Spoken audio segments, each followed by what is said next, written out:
Savez-vous que notre rédaction a réussi à dénicher un enregistrement secret de votre témoignage devant la commission du Sénat?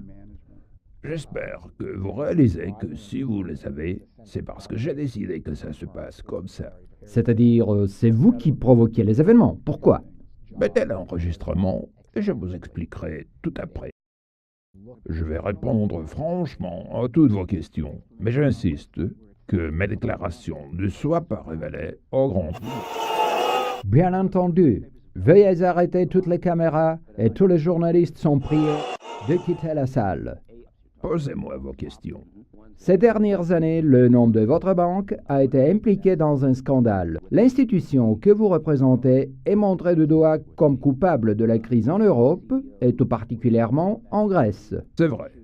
On peut dire la même chose en ce qui concerne le reste du monde aussi. Répétez s'il vous plaît. J'ai peur de ne vous avoir pas compris comme il faut. Oui, c'est vrai. Mais je ne voudrais pas sous-évaluer le rôle de la Réserve fédérale et de M. Alan Greenspan en particulier. Le début de la crise a été programmé par l'administration de Bill Clinton en protégeant de régulation les instruments financiers exotiques. Précisons. Vous-même personnellement et la banque Goldman Sachs, vous reconnaissez publiquement que vous êtes responsable d'avoir masqué sciemment le déficit de l'État grec afin que le pays puisse répondre aux exigences de la zone euro. Et ensuite, sachant que vous avez manigancé, vous vous êtes précipité à vous libérer des actions pourries des assurances sur les crédits. En plus, actuellement, vous êtes aussi accusé d'avoir mené des attaques boursières massives contre les dettes des États de la zone euro. Les deux événements sont directement liés et ils font partie de notre stratégie de déstabilisation, non pas uniquement de l'Europe. La dette de l'État américain était l'autre possibilité pour un renforcement de nos positions à grande échelle. Pardon, le mot qui convient le plus dans ce cas-là, c'est l'enrichissement. C'est-à-dire, vous reconnaissez que... Ouais, je confirme tout ça. Ce qui plus est, les ministères de chacun des pays concernés, la Commission des bourses, des fonds et des titres des États-Unis, ainsi que les commissions européennes et les commissions de l'Organisation des Nations Unies, ont déjà reçu des copies légalisées des documents officiels que je vous remets, qui représentent des preuves irréfutables de notre participation active dans ces cataclysmes. Les crises et le commerce en titre d'État rapportent de bons bénéfices à nos actionnaires. Vos évocations sont si sensationnelles que j'ai peur de ne pas faire partie d'une farce quelconque. Ça veut dire que Matt Taibbi du magazine Rolling Stone avait raison en révélant la participation de Goldman Sachs dans toutes les grandes bulles financières ces derniers 100 ans, amenant de graves crises financières et économiques. Oui, nous avons accès à des ressources financières bon marché, sous forme de prêts à des taux d'intérêt de presque zéro, que nous utilisons investissant par l'intermédiaire de hedge funds et l'achat de politiciens dans le but de pouvoir faire des fraudes financières. C'est de ça qu'il s'agit. Mais si vous voulez connaître les motifs pour mon aveu actuellement, montrez s'il vous plaît la vidéo que je vous ai apportée. Il a déjà été émis par la plupart des télévisions du monde, y compris la vôtre. Ah, c'est mon fils ici. Il a du caractère et de la volonté, mais il est écrasé par le système que je représente. Malgré que la protestation est paisible, les jeunes ont été arrêtés de manière brutale. Nous les avons privés de la possibilité de dire librement ce qu'ils pensent. Bon, je vous comprends maintenant. Mais les documents que j'ai pu consulter pourraient vous emmener en prison. Ils sont... Monstrueux. Je sais. J'ai fait le nécessaire.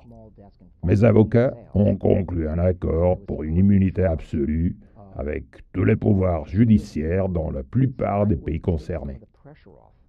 Le commentaire et les débats sur chacun de ces dossiers vous apporteront des mois d'émission à sensation. Toutefois, derrière la terminologie sophistiquée se cachent des choses simples, de l'argent et du pouvoir. Est-ce que cela signifie que par votre déclaration d'aujourd'hui, vous renoncez à l'argent et le pouvoir? Oui, À mon âge, beaucoup de gens se rendent compte que pour aller dans l'au-delà, nous n'avons besoin que de nos vêtements. Mon pouvoir n'était pas suffisant pour que je puisse sauver mon fils des méfaits du système. On m'informe qu'en ce moment, la BBC, la Rai Uno, tout comme d'autres télévisions européennes importantes, diffusent en direct des interviews avec des financiers les plus haut placés. C'est étonnant. La nature de ces interviews est pareille, en plus qu'ils sont simultanés. Les lignes de la rédaction sont saturées par des appels des hommes politiques éminents. Malgré les jours fériés de la bourse, vos déclarations sont en train de semer la panique. Que se passe-t-il, Monsieur Sachs? Vous êtes tous succombés au même virus? Moi, personnellement... Oui, c'est le virus de la vérité, Yarost. Mais croyez-moi, j'ai très envie de vivre. C'est-à-dire, votre vie est menacée. Est-ce bien la raison de vous discréditer vous-même? La raison, c'est Yarost. C'est quoi Yarost? C'est un mot bulgare qui veut dire rage ou bien fureur. Mais ça n'a pas d'importance. En fait, les acteurs principaux de l'élite financière mondiale, que certains appellent le groupe de Bilderberg, le gouvernement mondial et d'autres, les grands prêtres de la globalisation, sont illuminés par la même idée et ça me donne de l'espoir qu'un accord international nouveau soit possible. S'il vous plaît, soyez plus concret. Le but de ces interviews simultanées est d'énoncer notre initiative de changer les valeurs mondiales. Vous dites système des valeurs nouvelles, mais comment? C'est approuvé aussi par nos leaders politiques? Je ne parle pas de marionnettes. Les politiciens les plus haut niveau aux États-Unis et aussi en Europe se soucient beaucoup plus des intérêts de leurs sponsors généreux que de ceux de leurs électeurs. Le seul que je connais qui dit la vérité tout en défendant des valeurs humaines communes sans être contaminé par Yarost est le politicien français Mélenchon. Ceux qui tirent vraiment des ficelles n'occupent pas les places présidentielles. Le président français Sarkozy et même notre Obama ont compris ça le jour même de leurs élections. Toutefois, il est temps que des choses se remettent en place et que des électeurs souverains puissent décider de leur destin eux-mêmes. Ce n'est pas donc une révolution ni du capital mondial, ni même du français Mélenchon, mais plutôt il s'agit d'une pandémie? Oui, Yarost est apparu avant que de flots de sang ne commencent à couler dans la rue et avant que l'humanité ne commence à régresser. Il est temps que les gens sur cette petite planète se donnent une chance avant que la nature ne les efface. Êtes-vous sûr de ne pas parler, ni agir sous menace quelconque? Quand vous comprenez le sens assez compliqué du mot bulgare Yarost, vous trouverez la réponse à votre question. Il y a un dicton des peuples des Balkans disant « La terre ne nous appartient pas, car nous l'avons empruntée à nos enfants ». Pour faire arriver ce changement, nous proposons une formule pour arriver à un consensus mondial sur un nouveau système de valeurs. Les seuls critères actuels d'évaluation de la vie dans un pays sont la puissance économique et militaire de ce pays.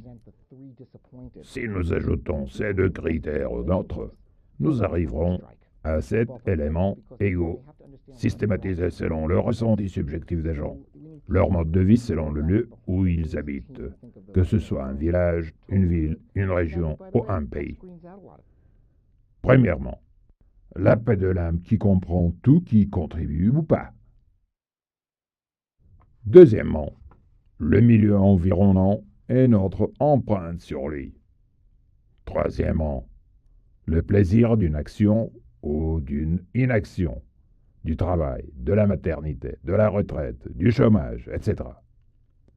Quatrièmement, l'état financier personnel et public, l'unique des critères actuels. Cinquièmement, l'infrastructure. Sixièmement, l'acceptation, ou pas, du pouvoir militaire existant et le sentiment de sécurité devant une agression possible. Et septièmement, l'évaluation reçue par la population des pays voisins à la base de ces critères.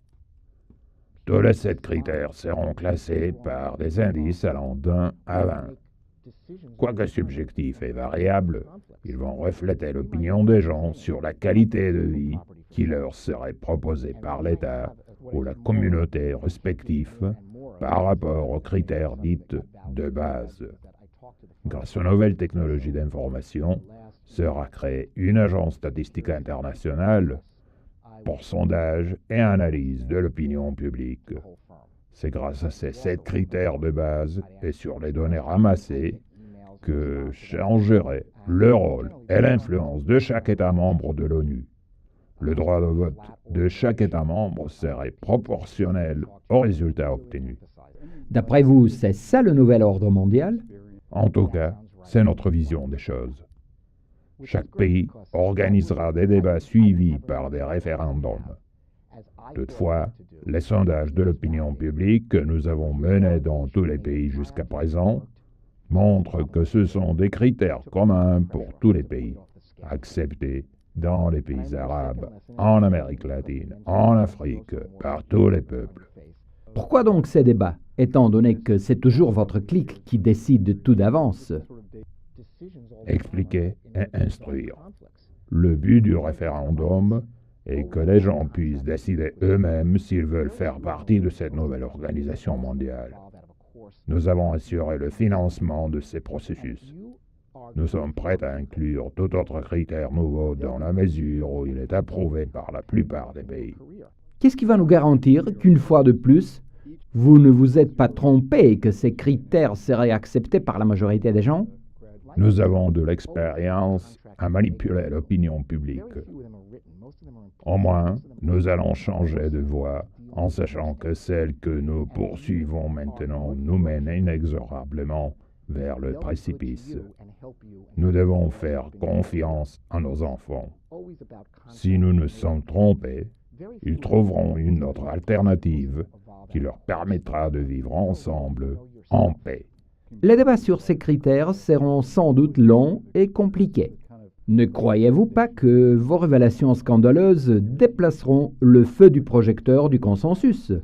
Grâce à l'immunité qui m'est garantie, je suis intouchable et tout événement sensationnel est de courte durée. Nos destins sont peu importants comparés aux changements que nous avons commencés aujourd'hui. Je vous remercie, M. Goldman Sachs. J'ai mes doutes sur l'histoire du virus Yarost, quoique j'aimerais y croire. Merci bien encore. Chacun a le droit de douter de tout. Je vous remercie, moi aussi.